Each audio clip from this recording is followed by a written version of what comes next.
and welcome back to Modern Day Issues We Love to Ignore. And we're still on the topic of men's mental health, and we are very privileged to have Dominic White with us from Andy's Mad Club. And I think you've been called Andy before now, haven't you? More than once, yeah. So, Dom, thank you so much. Can you tell us a little bit about how you got involved in Andy's Mad Club and what you do now with the club? So, yeah, I walked through the door of Andy's Mad Club in Portland nearly 3 years ago. Always say when I really needed something like Andy's Mad Club, sadly it didn't exist. Long time ago, I was a typical bloke, born in the 80s, raised in the 90s, just a bit of a jack of that, salesman, put the mask on, just thought, well, I was always the one sorting out problems. I was the one that didn't have problems. Things didn't affect me. It was pretty good. So when you say sorting out problems, do you mean friends and family? Friends, family, yeah, just generally. I was a bit of a problem solver. Again, just delegate for that. That was my thing. I was a carer for my mum. She's a young carer. Right. But just life was brilliant. I had a great childhood. Everything was awesome. Yeah. And then sadly, a month before I got married, I lost my mum. Oh. And that didn't cry, didn't do anything, just sorted everyone else out. Mm-hmm. Went on my stag do 2 weeks after that, dressed like a Power Ranger runner in Cardiff. Mm-hmm. And sadly, funeral, wedding. And it wasn't until a couple of years after that things started to be a bit, probably not all right. Sure. Again, you didn't need to be a rocket scientist to work out that probably wasn't all right. My mum was my world. Yeah. And it's just over time, I tried to get some help, didn't really find anything. Yeah. I'd lost my identity. I was no longer bulletproof because clearly I was broken. I was no longer my mum's protector. She wasn't here. Yeah. All of that stuff, all of that image that I built in my own head just wasn't true. That's very hard, isn't it? When from a young age you've been tasked with a job to protect somebody. Yeah. In your case, your mom. Actually, for me, it was my brother.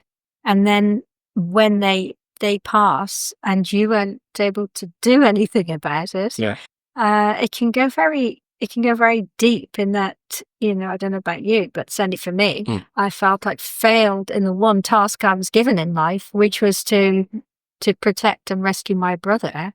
And I failed in that. Yeah, I got stuck. I definitely felt like I felt like things had been taken from me, and the last thing that was going to be taken was my identity on top of that. Yes. So yeah, it was definitely a journey. Most of it was bolted up. I did get some help along the way, but again, blokes weren't talking about that sort of stuff. Yeah. I told myself I was alone, which was unfortunately rubbish. Like people do lose family members at the time. Yes.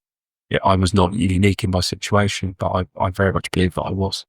Yes, although it was more complex. It was. It was more complex than losing a normal. Not just losing a family member, as some people might. There's a lot. But I suppose some people might not understand that. They just go, "Oh well, yeah, I lost my mum too. Why are you making such a fuss about it?" And either it's because they haven't truly resolved, or their situation wasn't quite as complex. Everyone deals with it differently. Everyone's, mental health's a unique journey, grief's a unique journey. We're all so different. But yeah, walking through the door of that AMC, there was 37 guys, and Portland's not a big place.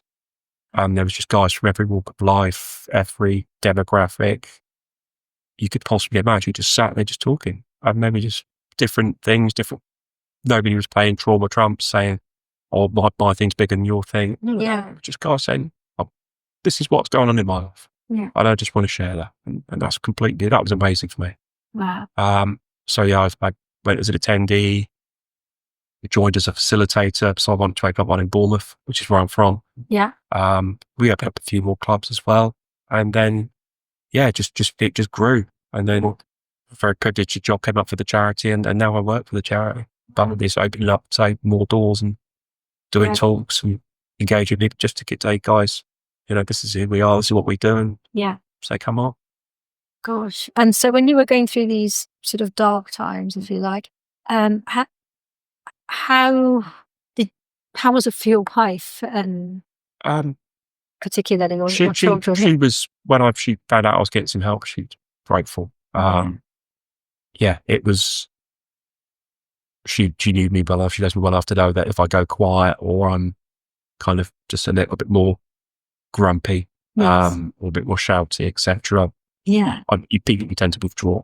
Yes. Or I fly off the handle at small things. Yeah. You just want, one of the biggest questions we get for Andy's Bird Club is from ladies saying, like, I've got a man in my life that's going through something, how do I get to talk? It's not always about getting him to talk to you. It's just sometimes knowing that you're going somewhere, and like my wife knew she probably wasn't the one to fix me for what others were putting it. Yeah. But as soon as you knew that I was going somewhere, I wasn't trying to deal with it on my own and bottle it up. That's what she really needed. To just know that I was safe and that I wasn't trying to hide from it. Sure. So, as you know, we run mental health training programs, and the biggest positive, consistent feedback that we get is, for the first time, I realized I wasn't alone. And so our group's about 12, 15 people, and they come with all different issues, all different genders, all different backgrounds, all different experiences. And no matter what it is, people at the end of, in fact, by week 2 of the course are going, wow, I'm with a group of people who get me, who understand me, even though they've come with totally different issues to this program. I think with our program, the one thing everybody has in common is that they're not in employment or education or training if they're younger. And generally they're wanting to move forward. Mm-hmm. So I suppose that is a common denominator. Yeah. In your Andy's Man Club, it's very much the common denominator. It's you're all men. So I think that's important. Yeah, and it's we get guys come through all that are, exactly like you described, that are trying to find their place in life, or they're going through challenges with employment. It's not all about having a diagnosed mental health condition. It's just sometimes just wanting to sit there and just talk around other guys, but this is what going through. Yeah. And someone might have a shared experience. It's a bit of, okay, I get that. Yeah. I might try that. I might try this. Yeah. It's not advice, but it's just guys that have gone through stuff. Yeah. I mean, when I first heard about it, I thought, is it a little bit like AA or NA, Narcotics Anonymous, where people sort of rock up and go, hello, my name is Jamie and I've got anxiety, but it's not like that at all. No. From the way you're describing. You come along and you're you. Yeah. And then we're all individuals that have gone through life. Yeah. The ups and the downs. Yeah. And just, it's better to try and do it with someone than isolate yourself. Sure. And like I say, people don't come along. Some guys don't come along every week. Some guys might be come along for a little bit. Yeah. Get stuff off their chest. See, fine. And then things will happen. And it might be months and you might say, this is happened. I just really want to just talk you through something. Sure. And that's actually cool. So you were telling us in the last episode that there's, I think, about 5 questions you ask. Is that right? Yeah. Can we just go through each one of those slowly and just see the purpose of each question? So, you've been looking at our little banner there about improving confidence and self-esteem, developing healthy thinking patterns, discovering skills and strengths, overcoming barriers, setting goals for the future. Yeah. And I think that's very much aligned to the kind of thing that you're doing. Totally. So we start off, first question is looking at how's what's and then there's, again, we don't like ID check, it's just what's the most important question you'll ever get asked is tea or coffee. Yeah.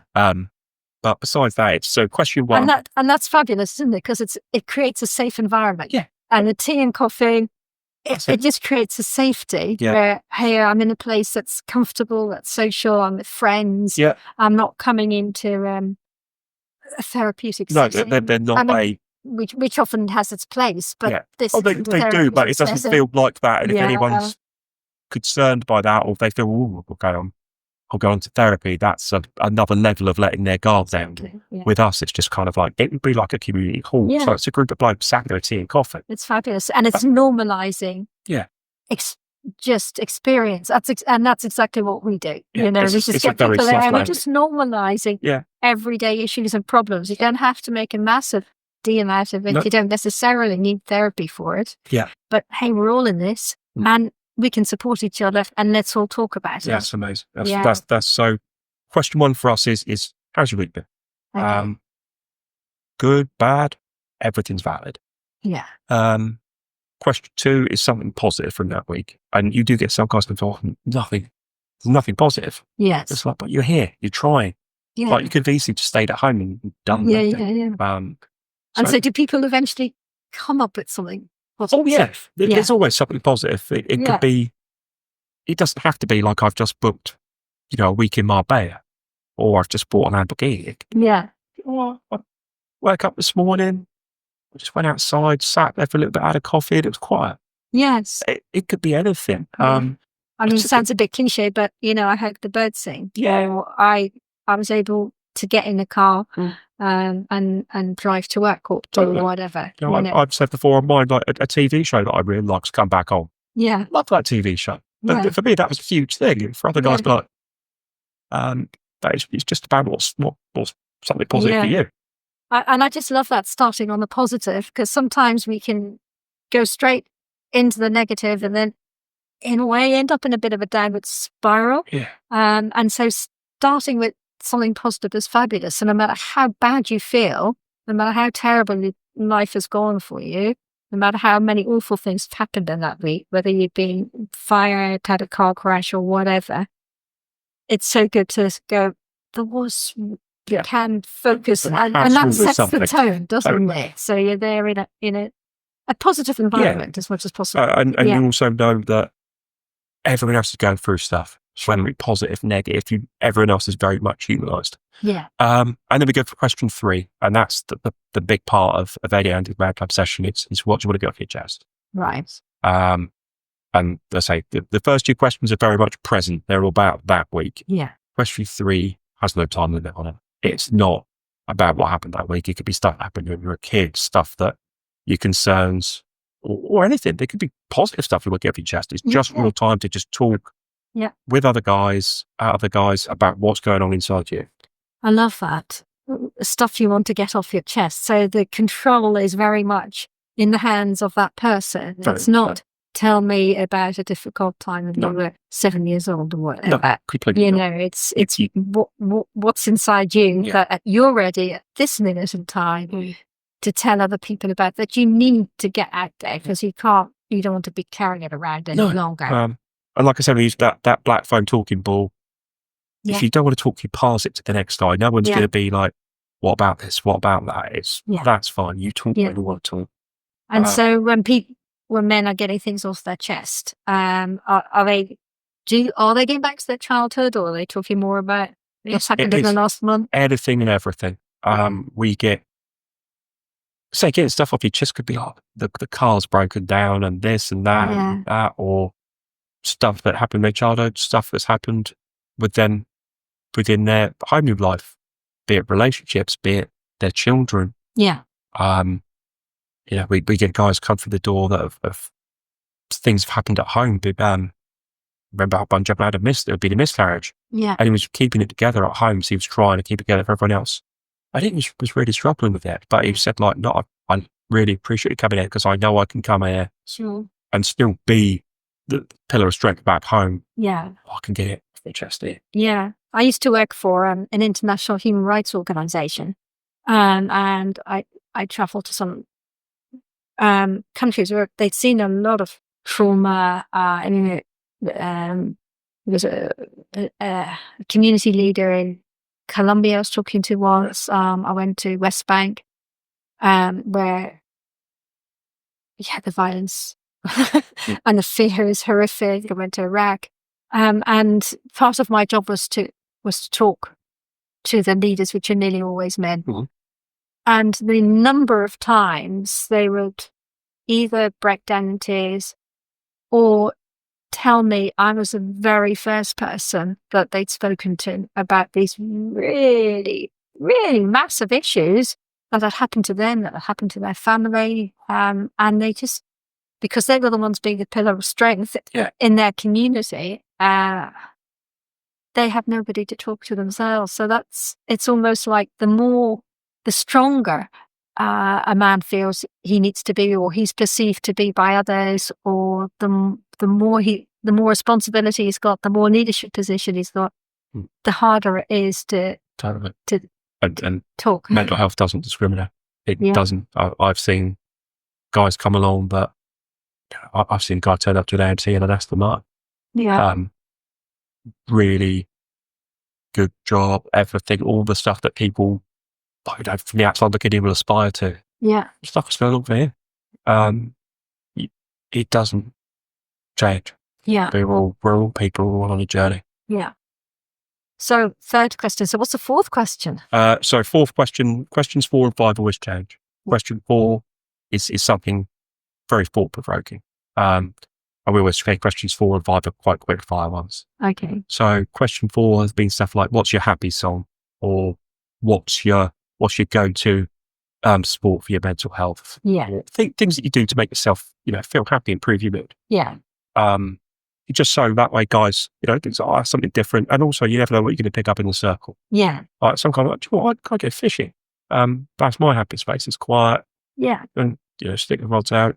So that sounds quite good. I might give it a go. And sometimes go, can I come fishing with you? Yeah. Of course, no problem. Yeah. It just, again, shared interests, shared ideas. Yeah. Then we have question 5, which is always something funny. Could be things like, how do you eat a Kit Kat?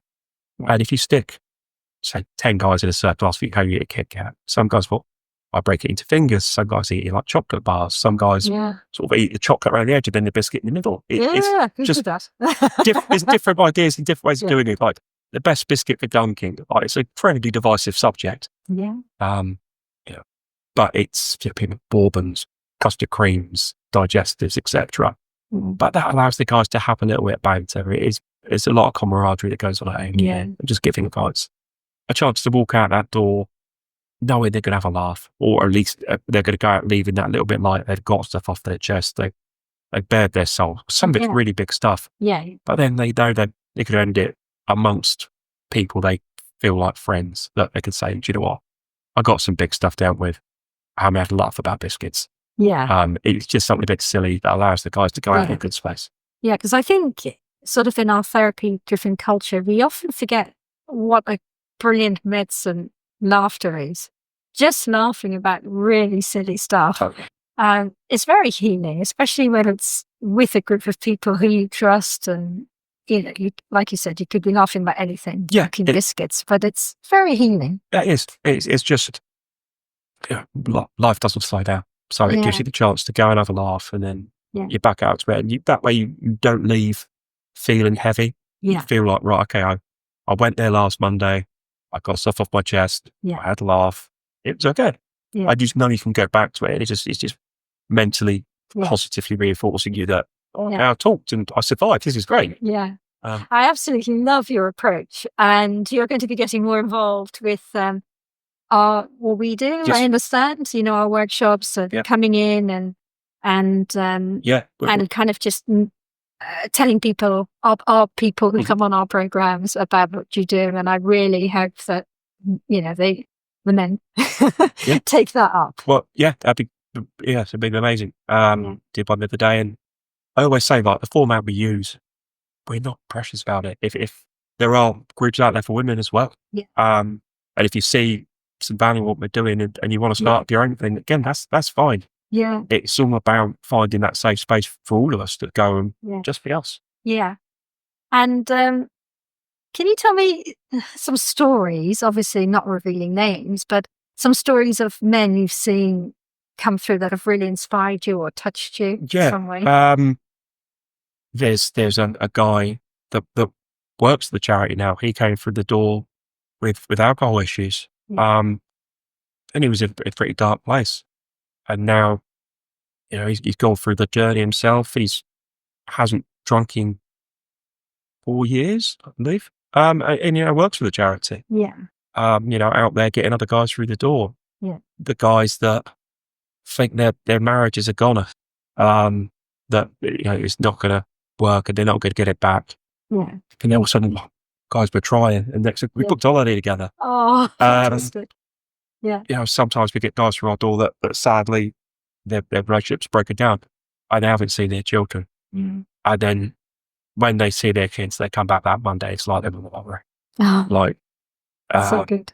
Yeah. It's just so many different things that just gives you perspective on life. Yeah. And some guys have got some massive weeks, but for some guys it is, you know, the guys that have lost weight, the guys that have got their confidence back and been on a date with someone. Yeah. And you just see them like just sat there and they're not even wanting to get to question 2, does that must be positive? They're only like jiggling in the seats, like we've got no idea what's happened. Yeah. And that's it. It's just, it is the incredibly stuff that everyone's like, oh, it's just normal life. And yeah, it is. But if you're trying to do that on your own, it's not easy. Yeah. So it is just about nothing's too small to talk about. Yeah. It's just about you talking about it. Sure.